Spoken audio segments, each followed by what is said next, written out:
Howdy, my name is Frances Jackson. Pronouns are they, them. I'm the coordinator of the LGBTQ+ Pride Center in the offices of the Dean of Student Life here at Texas A&M University. I'd like to start off by thanking our co-directors of the Coming Out Monologues, Dr. Chris May from the Department of English and Dr. Jessie O'Rear from the Department of Performance Studies.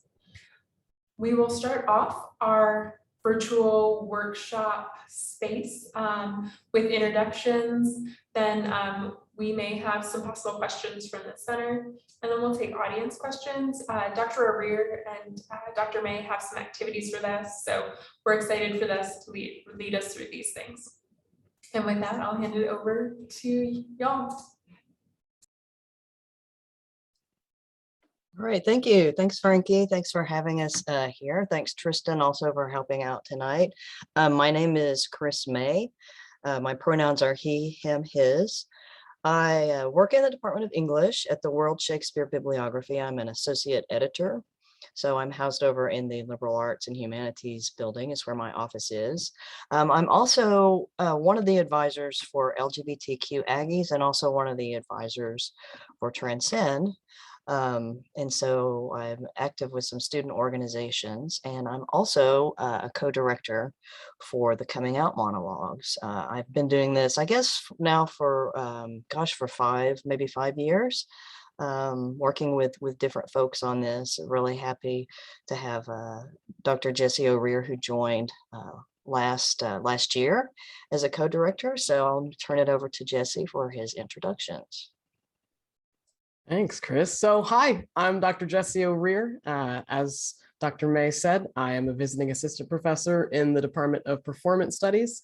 I'm also an ACES fellow through the Office of Diversity, the Accountability, Climate, Equity, and Scholarship Fellowship Program. I am very, very lucky and excited to be working on the Coming Out Monologues as a co-director now for the second year with Dr. May and Frankie and the folks at the Pride Center. So I'm very excited to be doing this again, and very excited to tell you a little bit about it today. All right, thank you. Thanks, Jessie. Yeah, so before we want to show you an example of a monologue this evening, so you can have an idea of what it is that we're talking about. You can see an example, but to give you just a really brief summary of what they are, every year at Texas A&M, we produce the Coming Out Monologues. The Coming Out Monologues were actually started by Nancy Tubbs, who is a graduate from Texas A&M and is now the director of the LGBTQ Center at University of California, Riverside. So it's great that we're doing something that was started by someone who has 2 degrees from A&M, one of them in English, an undergraduate degree, and then she also has a master's degree. So really, really happy to be able to do it every year. And so what it is we gather in April for a performance. This year it will be April 1st. And it is kind of a culmination of the year's worth of work that people have been doing on their stories, crafting their coming out stories. We do use the term like coming out monologue it's a pretty broad term. It doesn't just include what you'll see tonight is going to be something that the performer wrote, a poem, and also some commentary on that poem. But it doesn't have to be something that you've written. It could also be a performance, a dance performance, a drag performance. You could perform a piece of music. You could talk about a photograph or a painting that you've made. Really, it can be anything. We open it up to all forms of expression.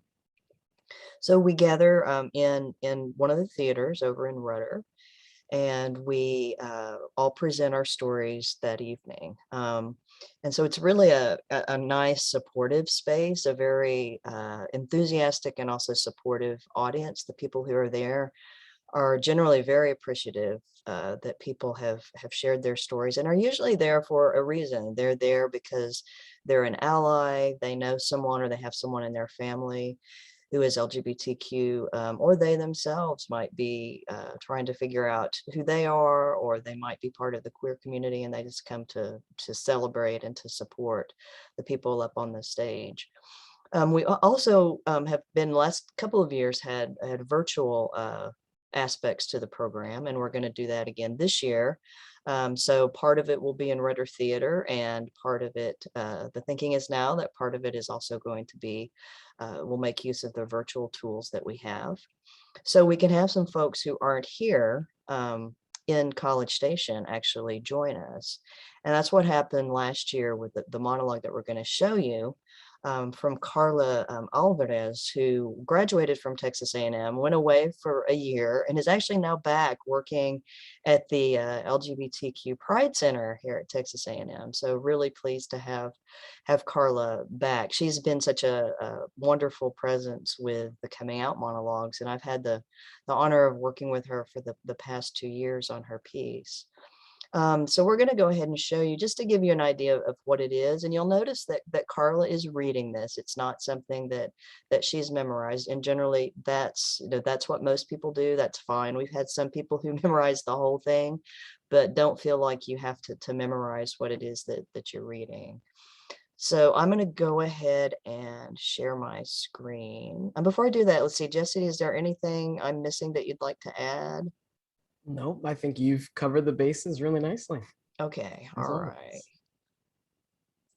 Yeah, so this is actually queued up to Carla's piece. And so let me go ahead and put up the full screen here. Thank you, Chris. So the inspiration for my piece came from a writing activity I designed for the group of students I work with. In the writing exercise, I asked students to pick a place. This place could be somewhere they were born in, somewhere they visited, or they would like to visit, describe it in the form of an acrostic. It was interesting to see the thought and reflection put into the description of these places, and I thought about College Station and what it means to me. College Station is meaningful in one way that it allowed me to not only define my identity, but also explore the LGBTQ community, which I didn't experience back in my hometown. Even though I came out of the closet during my sophomore year of high school, I still felt like I was the only one. I was longing to meet others who were just like me. When I took a tour of A&M for the first time during my senior year of high school, I didn't really think about LGBTQ orgs. Back at home, the most we had was a dinky little GSA group. I assumed that's how it was in Texas, so I didn't have much expectations about this. When our tour group made its way towards the MSC, something caught my eye immediately. As we walked past this brick building, there was a big-ass pride flag on a window. I would learn later during the fall of my freshman year that the flag lived in Bizzle Hall, where the Student Services building now sits. That moment of awe still sits in my mind. It was touching and comforting. For the rest of the day, I couldn't stop thinking about that flag. It had made me so excited to come to Aggieland. Fast forward to fall, you bet that I took my gay ass to all the LGBTQ events on campus. I was excited and looked forward to meeting new people and learning about my community in person, rather than behind a screen through YouTube personalities. I feel lucky to have surrounded myself with supportive people that helped me grow as a person. I developed mentorships and friendships with people of different walks of life. I've met adult LGBTQ folks, and mind you, I was a baby at this time, I was 18, who I could look up to and receive guidance. Additionally, I met other students my age as well. Our initial commonality of being gay paved the way for our friendships to develop into something stronger by the end of our undergrad. Even in the workplace, with my first on-campus job, I found acceptance and belonging. I've come out to strangers before, but coming out to a group of people I was going to see regularly was scary. It paid off though, because it gave my colleague the courage to come out as well. And I really enjoy making friends that way now. The presence of the LGBTQ community on campus was impactful to me, and I realized that my identities can coexist with my sexuality. I can be a proud Texan, a red-ass Aggie, a first-generation Mexican-American, and be gay as well. Like me, A&M has been changing. I remember when we got taken off the Princeton Review's list of homophobic campuses, right when I started undergrad in fall 2016. By spring 2020, there were so many cool events and resources geared towards the community. These were things I wish I had when I started, but it makes me excited to work with the Pride Center in the fall as a graduate student. Something dear to my heart is that students feel proud to be an Aggie. After all, this is where I found myself. And so I would love to share what my beloved College Station means to me, and I hope it'll mean something to you as well. So, College Station acrostic. The story begins on the campus of Texas A&M University. An unlikely setting for a queer story, but at 18 in 2016, I remember where it started. Looking outside Bizzle Hall at the window, with the pride flag hanging loud and proud. The first event I attended was the Welcome Back soiree. When I stepped into that room, there were many gays and cupcakes. I wasn't expecting to be at the fruitiest place in Texas. My story here is learning about what it meant to be queer. In this town, I found friends like me and a community. I spent my gay adolescence learning to date and figure out love, and taking weekend trips to my first gay bar. Developing my identity started to mean something to me, and I grew to be comfortable being out. Now, with how far I've come, my heart calls College Station home. Thank you.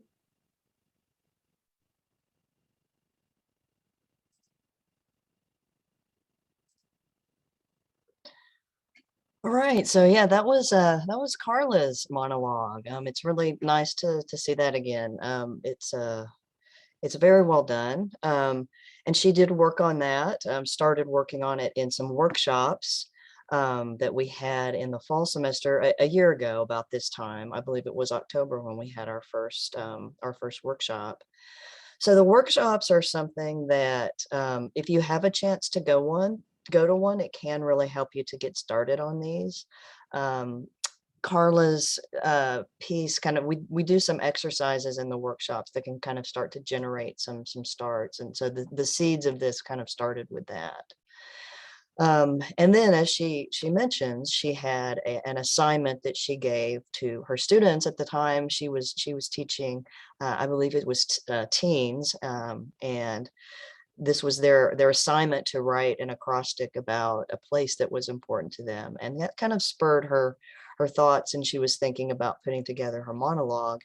And, of all places, College Station, which isn't something normally that often we think of as being a place where you can come to learn about, who you are and figure out your identity and grow as a queer person and form community as a queer person. But of course, with the resources that we have here, Carla took advantage of those, found them luckily early. And I remember meeting Carla before she participated in the Coming Out Monologues.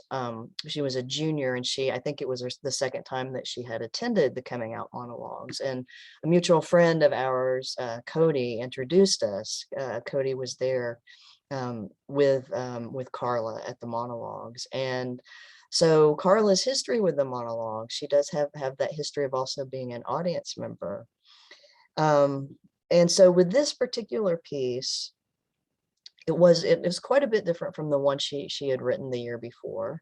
But it started off with just the poem itself. And so, one thing when I was meeting with Carla, after we have the workshops and we have the submission deadline, at that point, I'll take a really serious look at it and give some feedback.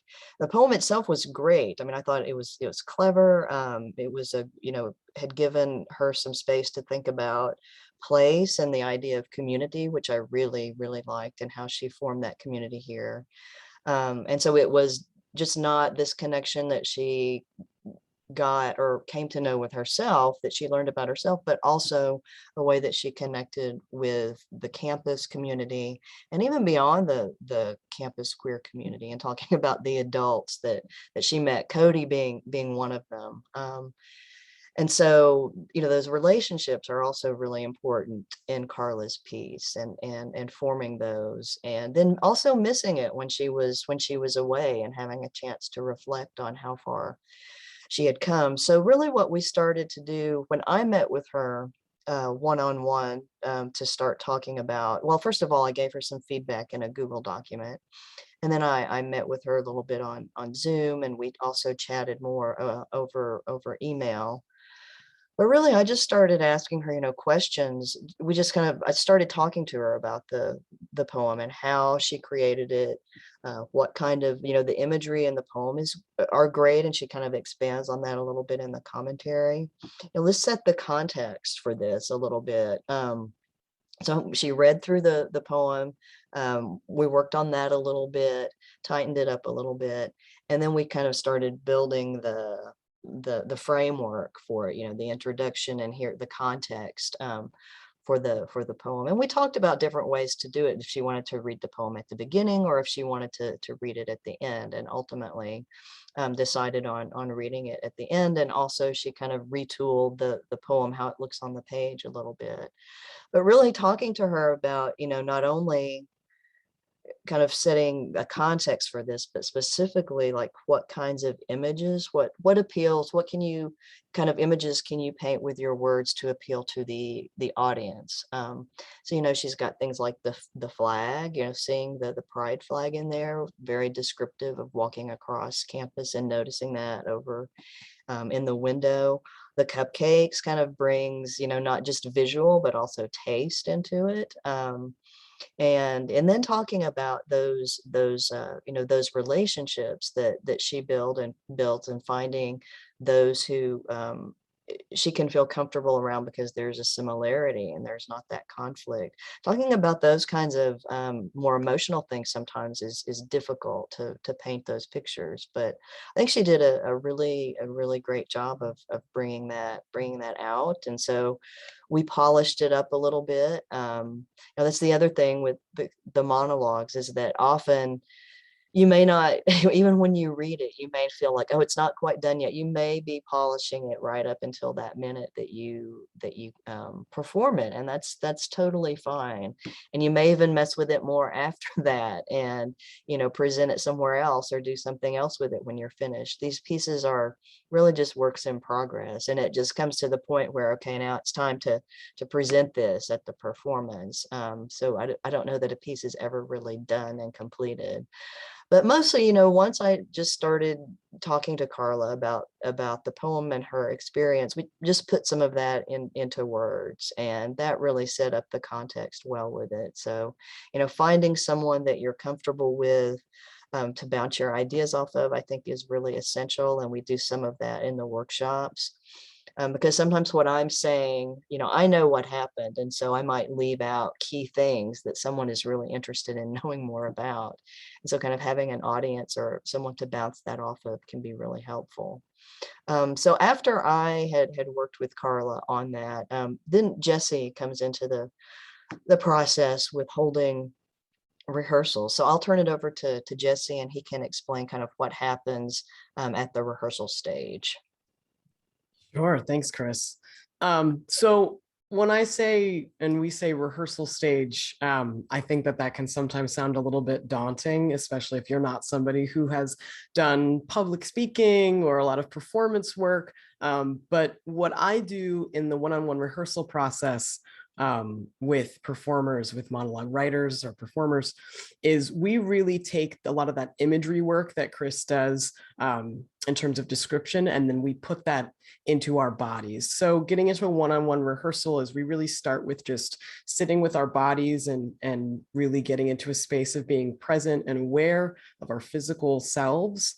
And then we'll go through the monologue. I'll have a performer read the monologue once just out loud to me. It's sometimes the first time that they've heard it out loud, that they've read it out loud. That's something that I suggest that you do even in the writing process, is read it out loud, hear what it sounds like coming out of your mouth, coming through your voice. You can get some really key insights into, does this sound like me? Does this sound like something I would say? Does this reflect who I am? So we'll read through the monologue once or twice just to get it into our bodies. And then we'll pick out those moments that are really speaking to these visceral experiences, right? The taste of the cupcakes, the walking and seeing the flag in the window. And we'll sometimes go through what it almost sometimes feels like almost a guided meditation sort of experience. Well, I'll have you close your eyes and remember that experience and really think to yourself, what did that feel like in my body? What emotions came up for me? What physical sensations came up for me? And then we'll go back and we'll read out loud again that line talking about that experience with you feeling it in your body. We'll also do some things just in terms of cadence and tone and volume. Again, monologues don't have to be memorized, so you don't have to worry about that. And the great thing about that too is that if you have a script in front of you, you can make notes for yourself and put down. So I think that Carla had on the paper that she was using some moments where she wanted to pause. She underlined words that she really wanted to emphasize, and you can hear and see in her performance that there's moments where she really brings it into her body. It really brings her personality through in the line that she's saying. And the great thing about not having to be memorized is that you can have those reminders in front of you. The other things that we'll talk about too is just, again, does it sound like you? Does it sound like your voice? How would you say that? We'll also ask you to think about who is hearing this story. And Chris, at the end of what you were just saying, I think is a really beautiful thing, right? About how these monologues are never really finished. They're always going to be works in progress. And that's true of our coming out stories in general too, right? Coming out is never a one-time process. It's something that we're constantly doing. We are constantly finding out new things about ourselves and finding out maybe sometimes new things that we come out to ourselves or to other people. So we'll also sit in the rehearsal process and talk about, when you wrote this, who did you imagine you were talking to? Who were you telling this story to as you were writing? And sometimes that answer is, oh, I was just, telling it like I would tell it to a friend. Sometimes it's a story about coming out to a specific person and the writer or performer is imagining that person. Sometimes the person that you imagine you're speaking to is yourself, either in the present tense or sometimes a past tense, or sometimes a future version of yourself. I think that Carla's previous monologue, right, was a letter to a past self or a future self. I can't remember which, but sometimes that can really help us in thinking about what you can bring to the performance. You don't have to be a practiced, wizened actor to do this, right? All you need to do is remember the feeling and know who you imagine your audience to be. And the things that will come out of you without me having to say anything to you will surprise you and create really beautiful moments. So a rehearsal process is really just thinking a lot about our bodies and answering some questions. But it's a really, really beautiful time. It's one of my favorite things in the world, is just to see performers discovering new things about stories that they know by heart in certain sense in their bodies. As they tell it to me, to Chris, to the audience, we find these new facets of it. And so that's what the rehearsal process generally looks like. I wanted to touch on some things just because I've been listening to y'all, and this is a fun creative space, so I get to do that. So what I'm hearing, you both keep using the image of like painting a picture, but for me, it's almost like the senses you're engaging, right? That taste, those sounds. Like for me, College Station is like very warm, being a northerner, and it's almost that smell of like the Texas, everything going on there. So to me, it's almost that painting a picture. One of the cool things that happened because of the pandemic is that these are recorded. And so for folks who are nervous or looking for inspiration, we've shared the link in the comments. You can go through and watch performances. Carla was actually one of them that like Chris was explaining to us, and we were all like, how are we going to do this? And then like it all came together in this really cool way. So I think those abilities are there, right, to think outside the box, but you can also go over and review other people's performances.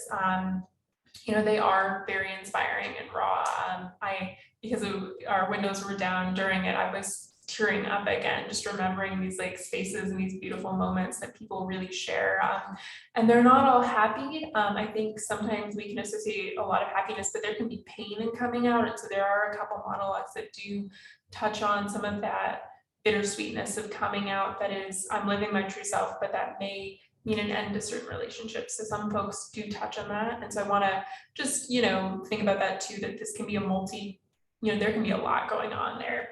And then lastly, both of them, both Dr. Revere and Dr. May have touched on this, but people do perform multiple times. So if you do one and you want to say more another year, that is something that we've happened. We have another performer, Bradford, who has done several, who's threatened to come back a third time. And they always, I like cry and laugh at the same time during their monologue. It's just so many emotions. So don't be afraid that if you don't get it all out in one, you can't come back and do more, because we love that continuation of the journey. That's actually a really good point. That I'm glad you brought that up about, it's not, so that is true. Her personality comes through really strongly in this piece. Sense of humor, great sense of humor, of course, Aggie through and through, which is Carla. Yeah. And that's great, that like her personality comes through there.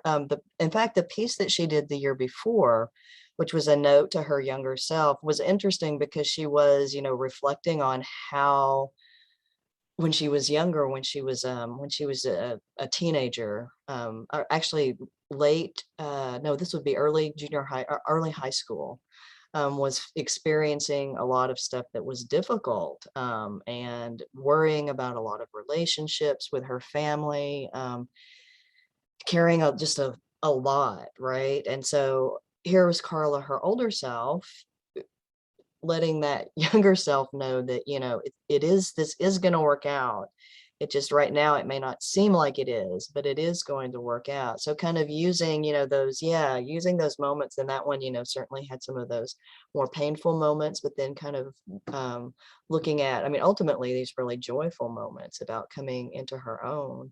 And so that's, some of these monologues go from, really low to really high, but that's the coming out process. At least for me, is it's just filled with big highs and big lows. So I think it's true to life as far as that goes. But so any kind of emotion, that one, the one we just saw, is a real positive one. But it's coming from, there's some stuff behind that wasn't, that Carla has come a long way in her journey, and it is working out really well. So but thanks for bringing that up, Frankie.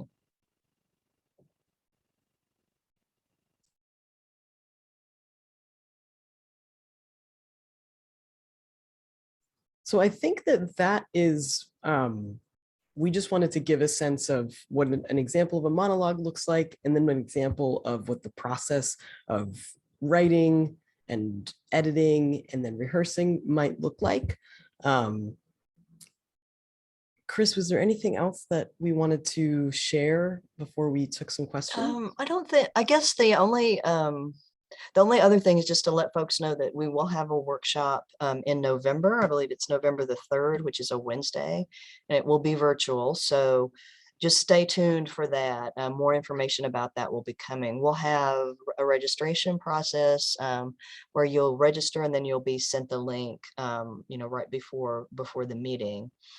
You do not, though, again, I just want to emphasize, you don't have to attend a workshop in order to submit something.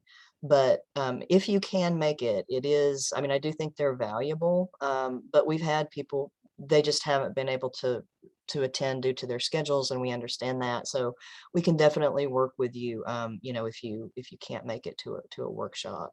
And then we'll have, next semester, we'll have a workshop early, and then we'll have probably, I think we're going to try to aim for a February submission deadline, so we can get things kind of in early. And get the program set up. But again, that kind of February deadline, it doesn't mean that in February your piece is just ready to go. We really encourage people to submit, even if you've just gotten started, go ahead and submit it, because we'll work on it and we'll get it into shape. You won't be thrown out there, with something that's not ready. We're not going to let that happen. And it is, also just to emphasize, it is a supportive environment.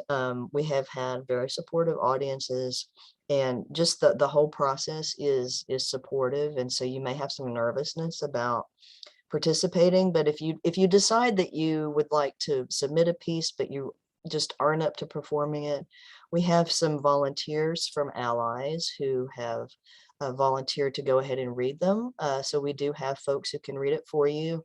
Either they can do that with your name not being attached, or with a pseudonym attached, or with your name attached, however you want to handle it. So the idea is that we're just getting the stories and the voices out there. So that's kind of the whole point of the evening. So we definitely would like to have you represented, even if you're hesitant about performing. Yeah, so I think that's actually all I had. So yeah, if there are any questions, we can definitely take those.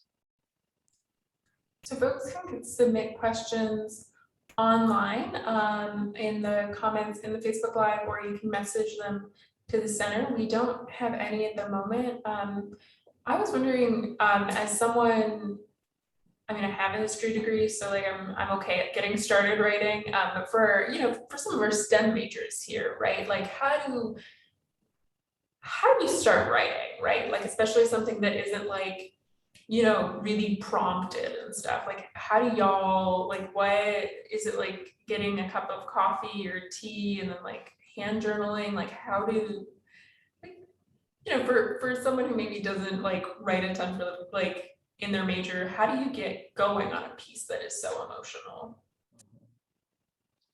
Yeah, good question. And sometimes that's the hardest part, is getting started. Often that's the hardest part. And we all have our routines and kind of our preferences. I know some people do like to have that for a writing assignment, right? I say assignment, for a writing for writing a piece like this, they like to have that kind of, I just want to have the pen or the pencil to paper. And so they might, and maybe you folks do journal, and so they might want to just start there, in a journal that they actually have. But you can also, some folks just type it on their phone. I remember, working with Cody, the person I mentioned who was friends with Carla. Cody did all of hers on her phone, and that's just that's the way she would, when she had a break at work, she would just work on it there on her phone. And so that that was part of her routine. She kind of worked it into her really busy work day. But it is hard the getting started. A lot of times what I will do when I'm trying to start a piece like this is I set myself a time limit, and I'll say, I'll get comfortable, get my coffee, whatever, if I want something to drink. I will probably sit at a computer, and I will just say, okay, for the next 10 minutes, I'm going to think about my coming out story, and I'm just going to write for 10 minutes, and who knows what's going to come out. It may be something that I don't use. Maybe I'll pull out 1 or 2 sentences that I'll use. Maybe I'll use the whole thing. But for 10 minutes, I'm not going to put a lot of pressure on myself. I'm just going to get started. And then, 10 minutes later, and I will cut myself off in 10 minutes and say, how do I feel about this? Do I want to go ahead and continue? And if I do, I'll continue. But if not, I'll come back to it later. The fact is, at that point, I've started. And for me, that mental block, just knowing I've started this, is much easier than me just saying, okay, I'll get started later, or I don't have anything right now, I can't get started. Just start it, and a very limited amount of time, and just go for it, and kind of throw caution to the wind. And don't be afraid to write down, even if it's just something like, I can't think of anything to write that down. And just keep the words, coming for 10 minutes. So that's something that I do. Jesse, do you have any routines that you like? Yeah, something that I've used in the past on any kind of writing project. And I've done this for creative writing, I've done this for academic writing, but if I feel like I have an idea for something, but I just can't figure out how to put it down, I will call a friend or sit with a friend, and I will use the voice to text on my phone, and I'll just let that run and I'll just talk to my friend about it. Or I'll talk out loud to myself even sometimes, and I'll let, Google or Siri take what is coming out of my mouth and put it down into words. And then I'll do that into like a Google Doc or a notes app. And then later on, I'll go back and I'll read what was dictated and fix all of the ridiculous typos that aren't what I said at all. And then, you go through and you cut out some of the things that are your vocal tics or whatever. But for those for whom sitting down to actually do the writing just doesn't come naturally, especially if you're working on something like a monologue that is intended to kind of sound like your voice telling a story. That's a really helpful thing that I've found. And it's surprisingly accurate sometimes. Yeah, it is actually, that is a really good technique. And if you have something that sometimes we do in the workshops, and if you have a friend who would want to participate in this with you, it could be really helpful, is just you tell your story, or you talk to a friend and have that person jot it down for you. And that way you've also got someone who's like actively engaging with you. And so in either, as you're going through it, or after you've, so you spend 5 minutes doing that, then have that person read it back to you. And that might also prompt some more questions. And so you can have that conversation. So yeah, I think that is talking to other people. And if someone will really engage with you on it, it can be so helpful. I mean, you can overcome great hurdles that way with supportive friends. So yeah, and and most people with a project like this, they're probably going to be happy. If they're your friends, they'll be happy to spend this time helping you out on this, something that can be very difficult to get started on. I always think about with writing, my mom is an author, and so what she would have me do is sit down and do like a framework. Like I usually have 20 ideas going on, and so if I want to hit things, it's just jotting, bullet point, jotting down the different things that I want to hit on, and then you sort of incorporate it so that when you sit down to write, you've actually already got quite a bit there, and it's just connecting thoughts and stuff. We always called it word vomit growing up, which probably isn't the best image that we want to incorporate right now, but it just always really helped me and stuff. Also think about, if there's a parent maybe who has been supportive through your coming out process, it might be fun to bounce that off of someone who's been like a really big support through that structure. They may remember things like a little bit differently or be helpful. And so that could be a very cathartic process of doing it with someone.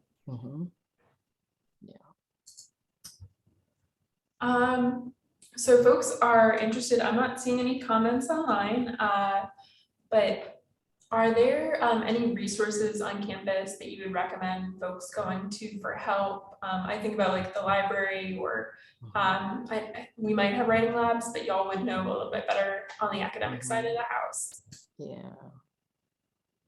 Yeah, we actually, so we do have a writing center, and it's located over in the library. And way back when I was in graduate school, I was part of the group that helped to start the writing center, and then it moved out of the English department and it moved to the library, because the idea is, it's for the whole campus, so it's now funded. The funding is different. It's not just localized to our department. And actually, the writing center, it is a good place to go. And I know some of the folks over there, it's often not something we think of for something like this, for a project like this, because it's not academic, but they're also there to assist with any kind of writing that you do. And that's actually a great, someone will sit down with you there and they'll spend an hour with you, working on a draft, and they give very good suggestions. They're not gonna, they always say, well, we're not gonna write it for you. And they won't do that, but they will give you some techniques that can be really helpful. And I highly suggest that everyone go to the writing center for whatever writing project we're working on.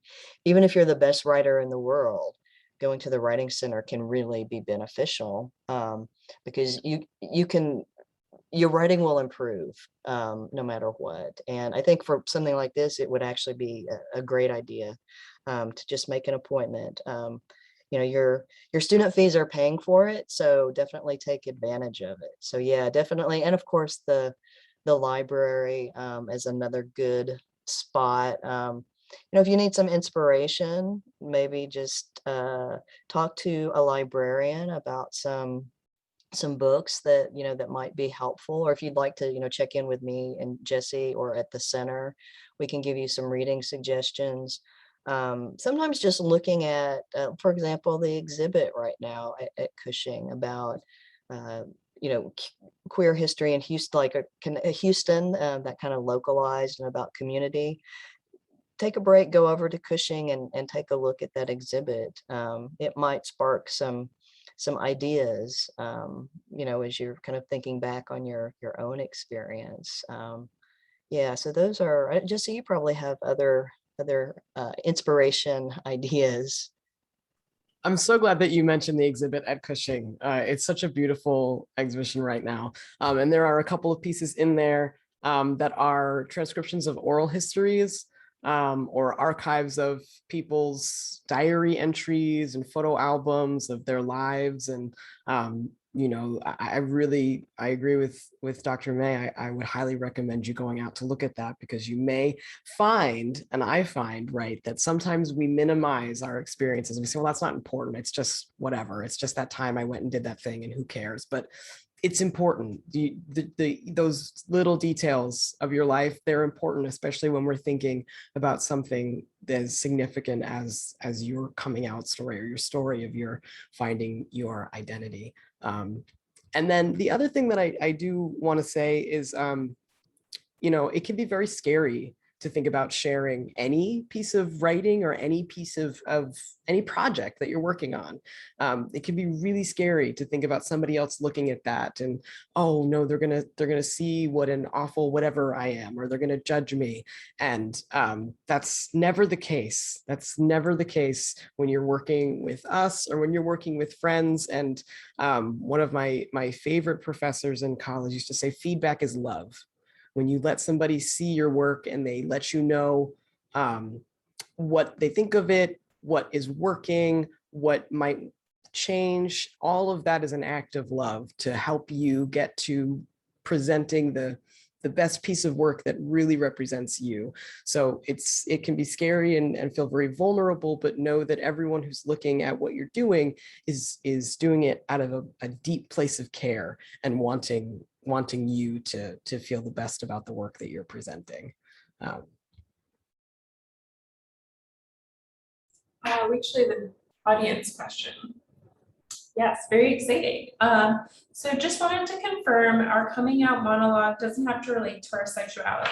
Yeah, question mark. I'd imagine it could center around gender as well. Any other core topics from past monologues? Great question. I'll take that. Yeah, that is actually a really good question. And so yes, so the answer is, you know, it doesn't have to be focused on one aspect of your identity. I mean, we're all, something we haven't really talked about yet, but is important and comes through in all of these, is intersectionality. You know, we've all got different parts of our lives, and sometimes those might seem to mesh, some pieces mesh with each other, with other pieces better than others. But the story of how all of those come together and how we kind of, you know, live all of those aspects of our life is really important, and it's definitely part of the story. We've had some really good monologues, people reflecting on their religious identity, their political identity has been something else, their cultural identity. And so, you know, try to think of it as this is your whole person. It's not just this one piece of your identity. I mean, because it's not acting independently of everything else. It's all a part of you. It's all a part of your story. And so the coming out monologues were focusing on the stories of LGBTQ plus people, but we're all all of these different things, right? And so certainly, yeah, let's open it up. Yeah, let's definitely open it up. Gender, religion, philosophy, politics, whatever, your identities, whatever aspect of yourself it is that you'd like to dive into. I remember Katie Stewart did one, I think it was a year or two ago. It was my first one, and she talked about her physical transition and stuff, and different parts of her body and coming into her own. So it was very much about her gender identity and experience there. So it's really beautiful and touching. I think it's still available somewhere on our YouTube and stuff back from April of 2020. But yeah, there are definitely been monologues where they've touched on gender identity. Dr. Rear, do you have any thoughts about that? I would just echo everything that Chris already said. We contain multitudes. And so your story doesn't have to be about even coming out. It can be like Katie's piece. It can be about whatever journey that you find yourself on. And that's always going to contain every piece of you, not just your gender, not just your sexuality, but every other piece that comes along with you.